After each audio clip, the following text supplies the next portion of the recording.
하나님은 세상을 창조하셨습니다. 하나님께서는 천지 만물을 말씀으로 창조하셨습니다. 성경은 6일 동안 창조하시고 제7일에 쉬셨다, 안식하셨다 이처럼 말씀하고 있습니다. 이에 대하여 과학자들은 또 학자들은 여러 다양한 의견을 내고 있습니다. 창조가 아니다, 진화라고 말하는 이들도 있고, 또 창조를 이야기하면서 창조 후에 진화의 과정을 거쳐 오늘날에 이러한 모습이 되었다 말하는 이들도 있습니다. 이들을 가리켜 유신론적 진화론이라고 일컫습니다. 유신론적 진화론자의 주장은 진화론이 과학적 사실임을 인정함과 동시에 유신론적 관점을 유지하려는 창조론의 한 종류입니다.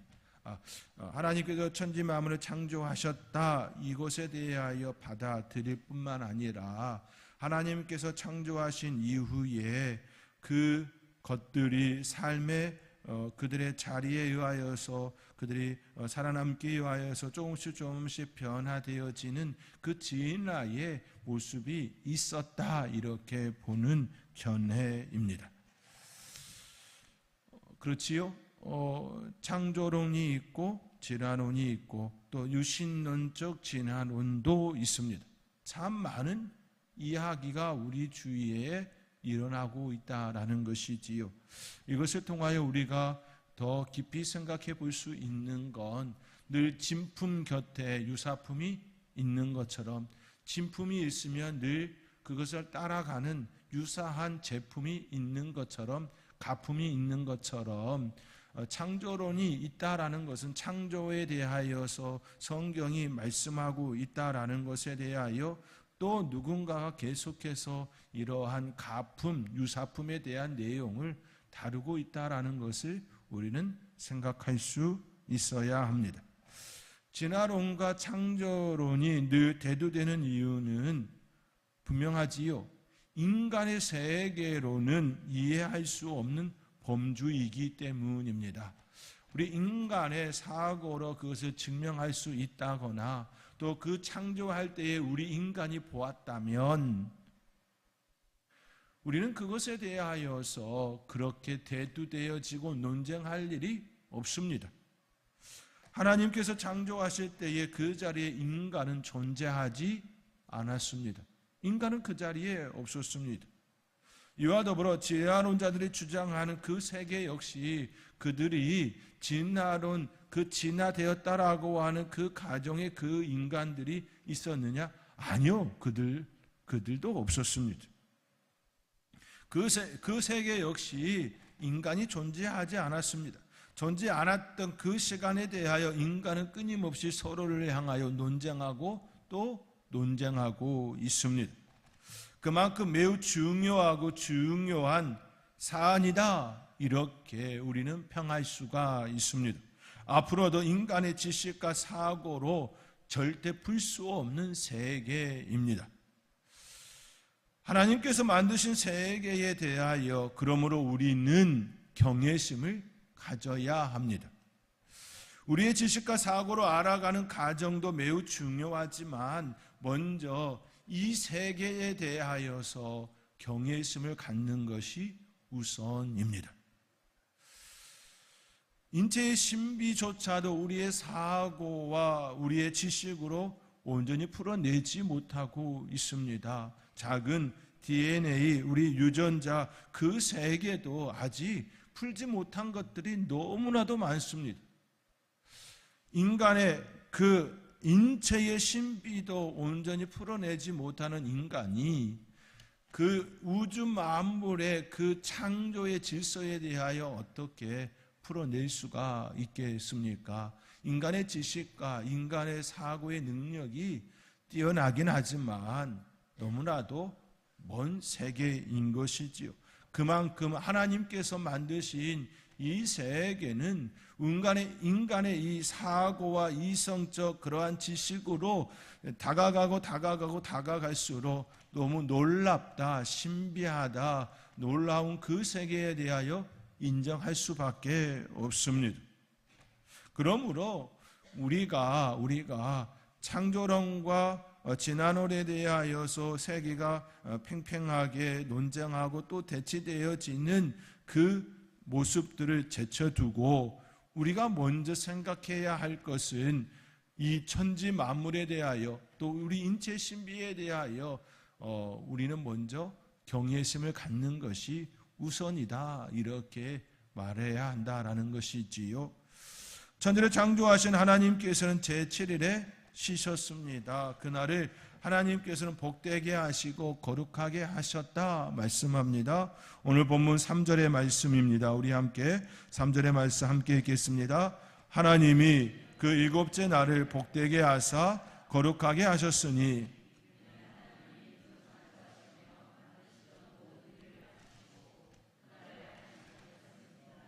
아멘. 그러므로 우리는 제7일에 대하여 하나님께서 명령하신 그 명령을 따라 기억하며 살아야 합니다. 유대인들은 이 날을 안식이라 그렇게 명하고 있지요. 이 날은 천지를 창조하신 날을 기념하는 날입니다. 출애굽한 이스라엘 백성들이 하나님께서 그들에게 십계명을 주셨습니다. 이스라엘 백성들은 출애굽 이후에 하나님께서 모세를 통하여 주신 십계명을 받았습니다. 그때 안식일을 기억하여 거룩하게 지키라는 네 번째 계명을 받았지요. 그 안식일에 대하여 설명할 때에 그 이유에 대하여 이렇게 접근해 놓았습니다. 엿새 동안은 힘써 내 모든 일을 행할 것이나 일곱째 날은 내 하나님 여호와의 안식일인즉 너나 내 아들이나 내 딸이나 내 남종이나 내 여종이나 내 가축이나 내 문 안에 머무는 객이라도 아무 일도 하지 말라. 이는 엿새 동안에 나 여호와가 하늘과 땅과 바다와 그 가운데 모든 것을 만들고 일곱째 날에 쉬었음이라. 그러므로 나 여호와가 안식일을 복되게 하여 그날을 거룩하게 하였느니라. 이처럼 말씀하셨습니다. 제7일에 하나님께서 쉬셨으므로 그 날을 복되게 하사 거룩하게 하셨다. 그러므로 그 날을 거룩하게 여겨야 한다라고 이처럼 말씀합니다. 그러므로 우리는 안식일에 대한 개념을 바르게 가져야 합니다. 그렇다면 안식일에 관한 개념, 제7일에 대한 개념을 우리는 어떻게 가져야 합니까? 라고 할 때에 하나님께서 천지를 창조하셨다라는 이 사실과 제7일에 우리 하나님께서 쉬셨다라는 사실을 품어야 한다라는 것이지요. 안식일의 개념이 뭐냐라고 할 때에 하나님께서 천지 만물을 창조하셨다라는 그 사실과 그 제7일에 우리 하나님께서 쉬셨다라는 사실입니다. 이를 한마디로 표현하면 하나님께서 창조하셨다입니다. 안식일의 개념이 뭐냐라고 얘기하면 하나님께서 천지를 창조하셨다입니다. 이에 대해 다른 의견을 가지지 말라라는 의미이지요. 우리 하나님께서 명확하게 이처럼 말씀하셨다입니다. 그러나 우리 인간은 죄를 범하였고 하나님을 떠난 자들이 되었습니다. 하나님께서는 죄인들을 불쌍히 여기시고 예수 그리스도를 통하여 구원의 은혜를 누리게 하셨습니다. 그리고 예수님은 우리를 위하여 죽으셨고 부활하셨습니다. 죄로 죽은 우리가 다시 살게 되었습니다. 그러므로 예수 그리스도 안에서 새롭게 되어진 우리가 부활의 아침 주일을 거룩한 날로 지키고 있는 것이 지금의 모습입니다. 우리가 여기서 생각해야 할 것은 하나님께서 천지 만물을 창조하시고 제7일을 복되게 하사 거룩하게 하셨다라는 이 말씀이지요. 또 우리가 죄로 인하여서 하나님을 떠난 자들이 되었다가 예수 그리스도를 통하여 새로운 피조물, 새로운 존재 되게 하여 주셔서 그 새롭게 되어진 그 날을 기념하는 주일을 우리가 지키게 되었다라는 이 말씀입니다. 우리는 이 사실들을 가지고 우리의 삶에 우리의 모든 것들을 담아야 합니다. 그렇지요? 우리의 삶의 자리에 안식일의 의미가 무엇인지를 바르게 알고 또 우리를 새롭게 한 날인 그 부활의 아침, 그 부활인 그 주일에 대하여 우리의 마음속에 바르게 품고 삶을 살아야 한다라는 것이지요. 우선 우리가 이 말씀 가운데에 품어야 할 것은 하나님께서 그 안식일을 복되게 하셨다입니다. 우리를 이스라엘 백성들이 그 안식일을 지킴으로써 그들이 복이 있는 존재 되게 하셨다라는 말로도 바꾸어 놓을 수가 있습니다. 다르게 표현하면 그 안식일을 거룩히 지키지 않는다라는 것은, 그 날을 지키지 않는다라고 하는 것은 복되지 않는다라는 말로 바꿀 수가 있습니다. 하나님께서 복되게 하신 그 날을 지키지 않는 그 삶은, 그리고 복되지 않는 삶, 이렇게 바꿀 수 있는 것이지요. 그러므로 우리가 진정 복이 있는 사람이 되기 위하여서는, 하나님께서 복되게 하신 그 날을 바르게 지키는 삶이 되어야 한다라는 것입니다. 우리의 삶의 자리에 진정 복 있는 사람, 그 복되게 하신 그 날을 우리의 날로 가질 때에 우리는 진정한 복이 있는 사람이 될 수가 있습니다. 사랑하는 성도 여러분, 하나님께서 복되게 하신 그 날을 진정 복되게 지낼 수 있는 저와 여러분이 되어줄 수 있기를 주님의 이름으로 축원드립니다. 그러면 이제 이렇게 되어지는 것이지요. 그러면 우리가 여전히 구약의 그 안식일을 여전히 하나님께서 복되게 하셨으므로 우리가 그 날을 지켜야 합니까? 라고 하는 이제 질문을 가져야 합니다. 그런데 하나님께서 우리를 그 주일, 안식일의 이 개념을 하나님께서 예수 그리스도를 통하여 우리를 새로운 존재 되게 하심으로 인하여 주일을 그 안식일의 그 날로 새롭게 재창조해 주셨기 때문에 우리가 지켜야 할 복된 날은 안식일 제7일이 아니라 주일이라는 사실입니다. 이것이 바꾸어 놓으심이지요. 이것은 우리가 성경에서 하나님께서 이스라엘 백성들에게 주셨던 그 해석을 통하여 우리가 새롭게 볼 수가 있습니다. 출애굽기 20장에 하나님께서 십계명을 주신 그 말씀 속에서는 하나님께서 이스라엘 백성들에게 주신 그 십계명의 제4계명 안식일에 대한 해석은 하나님께서 창조하시고 쉬셨기 때문에 그 날을 복되게 하셨기 때문에 그 날을 기억하고 복되게 거룩하게 지키라 말씀합니다.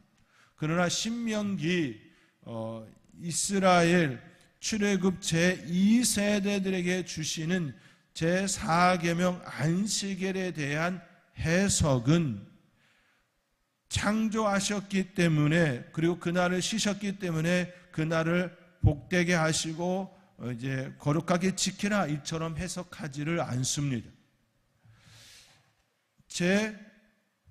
제4계명 안식일을 지키라고 하는 그 말씀의 그 이유는 하나님께서 너희를 애굽 땅에서 불러내었기에 너희는 이 날을 기억하고 복되게 지키라 말씀합니다. 해석이 다름이지요. 출애굽기 20장에서는 창조에 대한 내용을 다루고 있고 신명기 6장의 십계명에서는 구원에 대한 내용을 다루고 있습니다. 같은 안식일이지만 다름이지요. 하나님께서 모세를 통하여 그들에게 해석하는 내용이 다름이 되었습니다. 우리는 이것을 통하여 우리에게 지금 주시는 그 말씀을 바르게 해석할 수 있는 힘이 생긴 것이지요. 우리는 이제 예수 그리스도를 통하여 죽었던 우리가 새롭게 태어났으므로 새롭게 태어나게 되어진 그 근거에 그 날을 근거로 하여 우리 하나님께 예배하는 자, 그 날을 거룩히 지키는 자가 되었습니다. 그 날이 바로 안식일이 아니라 새로운 첫날인 주일이 됩니다. 그러므로 주일에 우리가 지킬 때에 그 주일을 마치 구약의 안식일을 지키듯 우리의 마음을 그렇게 담아야 합니다. 그런데 차원이 다름이 있습니다.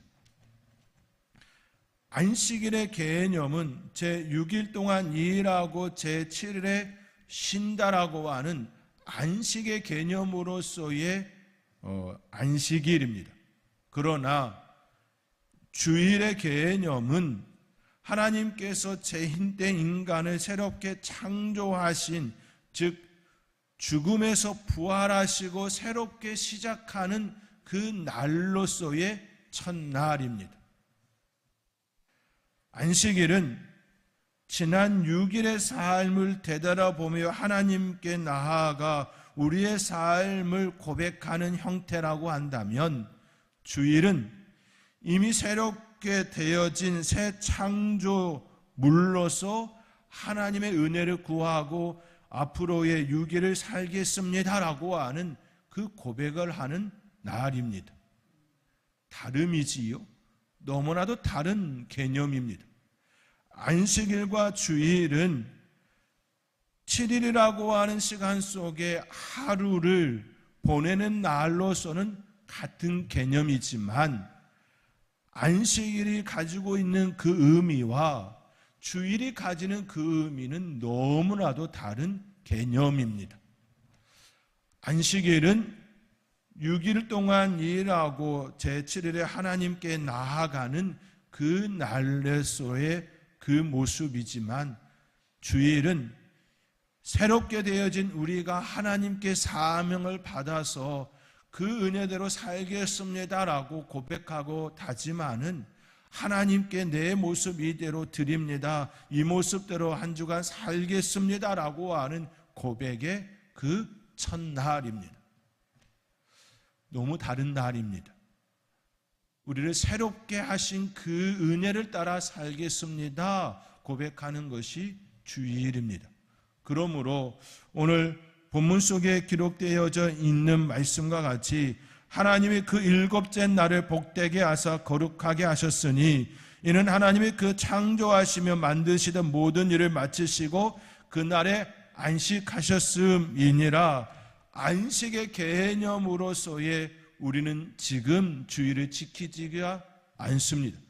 안식일의 개념으로 우리가 그 날을 지키는 것이 아니라 주일은 새로운 피조물로서 하나님의 은혜대로 살겠습니다, 사명자로 살겠습니다 다짐하고 또 다짐하며 하나님께 더 은혜를 구하는 그런 날로 보내는 것입니다. 그러므로 주일 오전 예배와 오후 예배 그 하루를 통하여서 우리의 마음속에 품어야 할 것은 우리를 세상에 보내는 세상의 소금으로서 세상의 빛으로서 그 삶을 살겠습니다 라고 하는 우리의 고백을 담는 날입니다. 말씀을 통하여, 기도를 통하여, 찬송을 통하여 하나님 한 주간의 삶을 그렇게 살아내겠습니다, 하나님 은혜 더하여 주시고 하나님의 사람으로 살 수 있도록 주님 더욱더 강하게 붙들어 주옵소서, 그렇게 기도하고 은혜를 구하는 날입니다. 사랑하는 성도 여러분, 우리는 새로운 피조물입니다. 새로운 사명을 받아 세상을 향하여 나아가야 하는 그런 존재입니다. 바르게 인식하고 바르게 하나님 앞에 은혜를 구하며 바르게 삶을 살아가는 저와 여러분이 되어줄 수 있기를 주님의 이름으로 축원드립니다.